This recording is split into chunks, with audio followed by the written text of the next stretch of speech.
Holy City Center Radio. It's episode 285, and I am your host, Christian Sanger. Today is Friday, August 9th, 2024.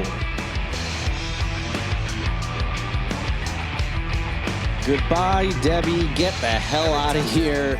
It is Friday. Finally, Debbie has moved on, at least from our section of the state. All the rain stopped, at least as I'm recording this, and it's starting to get hot and muggy out, just like we were used to. All things considered, I think, the city and most of the state got through as best as you could hope, considering, they were talking about potentially catastrophic flooding. There was a lot of talk about this being similar to 2015. I think some of those predictions ended up being inaccurate or changed, which is totally fine by me. Better to be safe than sorry. And it seems that, whether people can disagree about, for instance, the city of Charleston having a curfew or you couldn't go downtown. Some businesses took that to mean they couldn't be open, or they just not necessarily even took it to mean they couldn't open because their employees couldn't get downtown. I know some businesses voice their frustrations about that, wishing that they could just stay open if they wanted to. There's some debate there, but I'm always appreciative of, leaders that decide, hey, let's just be safe. Let's not chance this thing, because a couple business owners are a little annoyed that they can't stay open, and some businesses did stay open. They ignored the curfew, or again, it was never super clear about that whole setup. But in any event, all things considered, I think, this went as well as you could hope, considering what we were hearing. Obviously, some communities got more damage than others. For instance, the ones that were hit by tornadoes, which we'll talk about in a bit. But the biggest thing was really just so much rain, keeping everybody inside for a few days, or at least was supposed to. And so I'm sure some of you were bored and looking forward to getting out of the house. But regardless of, how it all went, it's over. Let's try to get back to normal Charleston life, as it were. There are going to be some cancellations of events and things, or postponements, but you can go to holycitycenter.com/calendar. You can see what is supposed to be going on, but definitely check with, before driving or going to an event. Make sure that it is still going on. Check the venue's website, their Facebook page, call them if you have to. I'm trying to keep up with cancellations and postponements, but not every venue is good about sending that information out to the media. So I'm sure some things have been missed. But I think for the most part, everything is going to be fairly normal this weekend. But again, especially places that maybe have an outdoor event, like a county park or something, you may just want to double check before, heading out the door, because depending on how much, how waterlogged they are and wherever the event was going to be held, might not be, up to snuff as far as safety and all that. So definitely check it out. All right. So that's that. I hope you all got through okay and didn't have any damage, whether it was flooding or, debris or anything like that. I hope everything went okay for you and you're ready to have an amazing weekend ahead. And without any further delay, let's get into the latest news. All right, the first news, I can't avoid it. I got to talk about the weather some more, but just a quick update. The National Weather Service did confirm 4 additional tornadoes that did happen during Tropical Storm Debby. They put this information out on Wednesday. That ended up bringing the total amount of tornadoes to 6 that were somewhere in South Carolina, specifically around the Charleston area. So forecasters said an EF0 tornado touchdown on Kiowa Island. That's the weakest type of tornado there is. Doesn't mean that it doesn't cause damage, of course, but I'm just stating that's what the EF0 means. And then there was another one in the town of Ladies Island that was also EF0. Monk's Corner had a tornado we talked about in the last podcast. That's the one that damaged the Arby's and damaged the Walmart that are in like that same area of Monk's Corner. That was actually an EF1, so a little bit stronger. In total, All six of those tornadoes, as I said, originated from one of Debbie's outer bands. So that's, wasn't even like the storm proper itself that did it. For those wondering, an EF0 tornado has winds of 65 to 85 miles per hour, while an EF1 has 86 to 110 miles per hour. So that's what those differences mean. So those were confirmed. That goes, hand in hand with some of the other ones we heard about, like Edisto Island and Isle of Palms as well. All right, so that is the latest on the news. Hopefully, we won't be talking about Tropical Storm Debby on any future podcasts, and hopefully not the next storm, whatever that may be. It'd be nice to just kind of avoid that for a little while. But let's go on to some other news that has nothing to do with the weather. The Sweet Grass Vodka saga continues. More twists and turns, more things being uncovered by the Post and Courier, and none of it is good for the owner of the business. Just doesn't seem like there's going to be good news for him at any point.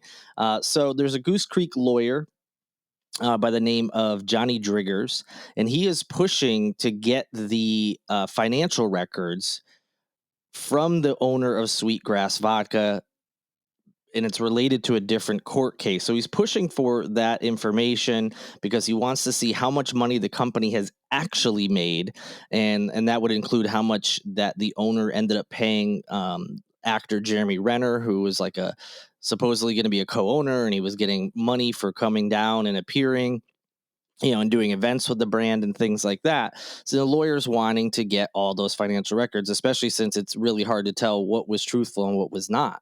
So Driggers asked a judge back on July 17th to order owner Jared Swanger to sit for a second deposition in an ongoing lawsuit that stems from 2022.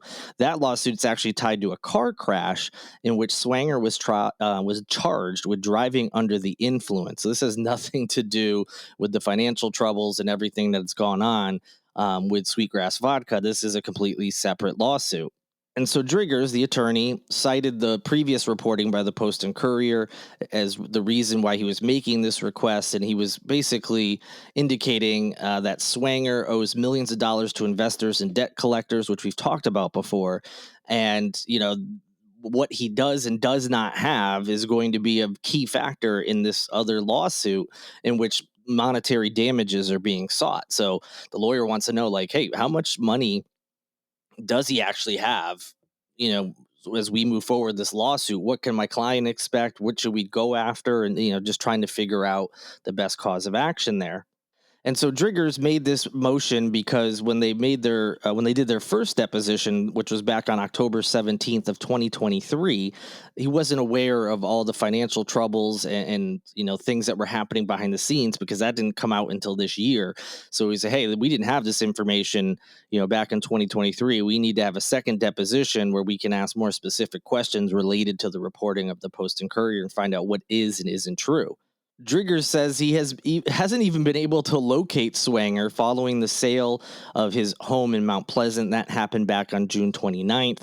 He's had to contact Swanger's attorney to try to get a hold of him, and basically is just saying he's having a hard time getting a hold of him. We need to have this deposition.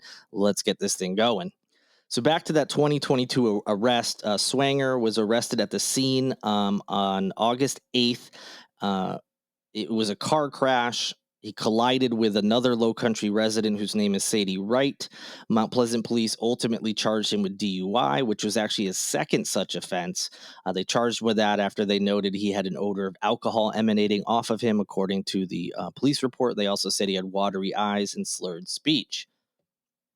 Now, Driggers, again, he's saying that this Sweet Grass Vodka financial information is relevant because Wright is suing for damages to her car, which was completely totaled. So that's where that stands. But the Post and Courier, when looking at this, found out there is some other previous run-ins with the law for Swanger, unrelated again to any run-ins with the law he may have with the company and the issues he has there. His other arrests included April 15th of 2022. He was arrested in Mount Pleasant on charges of evading police and reckless driving. This is a really bizarre situation. So the charges stem from an encounter that actually happened 5 days earlier than that, in which Swanger was allegedly spotted driving erratically at speeds of more than 82 miles per hour. This is according to the police report. An officer followed Swanger down US Highway 17 and then into his driveway, and he had his cruiser's blue lights and siren activated, so he wasn't just silently following behind him. He was trying to pull him over. Swanger pulled into his garage, got out of the car, and closed the garage door, the police said. They tried to get him to come out. He refused to come to the door, and so officers had to show up 5 days later with an arrest warrant.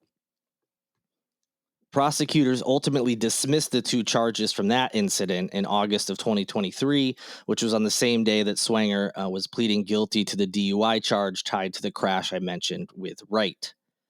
In addition to that, North Carolina court records indicate Swanger had at least 8 more encounters with police dating back to 2004 when he was just 19 years old. One of those arrests happened in 2016, which was his other driving while intoxicated charge. That was in North Carolina. He was later convicted on that, according to state court records. Now, while he was living in North Carolina, Swanger was also arrested in 2008 and accused of being armed with the intent to terrorize people, resisting a public officer, and being intoxicated and disruptive. Those charges were later dismissed, according to court records, and details of the incidents were not immediately available to the Post and Courier. If any of those details come out, I'll be sure to pass them along. So, regardless of what ended up with charges, this former owner, or I guess technically still the owner of Sweet Grass Vodka, has had several run-ins with the law. And again, regardless of the charges, these are things that occurred, and innocent until proven guilty. And if charges are dismissed, you got to take that into account. But it just shows there's been several incidents involving police. And, sometimes when there's smoke, there's fire, and it seems this trend has continued. As we mentioned, there's that DUI arrest. And now, of course, all the problems with the company and the financials, and yikes. The more we learn about this case, the wilder it becomes. And again, this isn't even really totally related to the original story about kind of shady financials and not paying bills and things like that, but may speak to the character of the person behind the business. So that's the latest there. I'm sure there'll be plenty more that come out, and I'll keep you all posted. RJ May, who is the former vice chair of the South Carolina Freedom Caucus, is currently the subject of a federal investigation for, quote, child exploitation, end quote.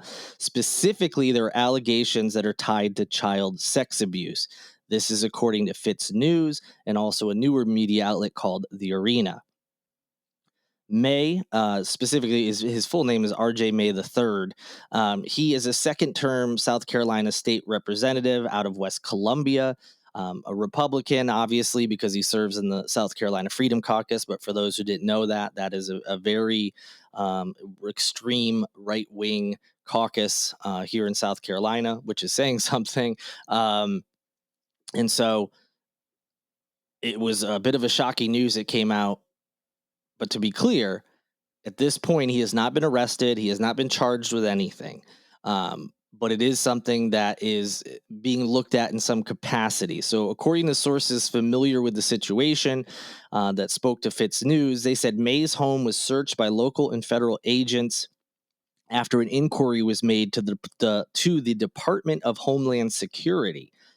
Unspecified files and electronics were seized from his home as part of the raid, and at least one witness is reportedly cooperating. Unclear who that witness is.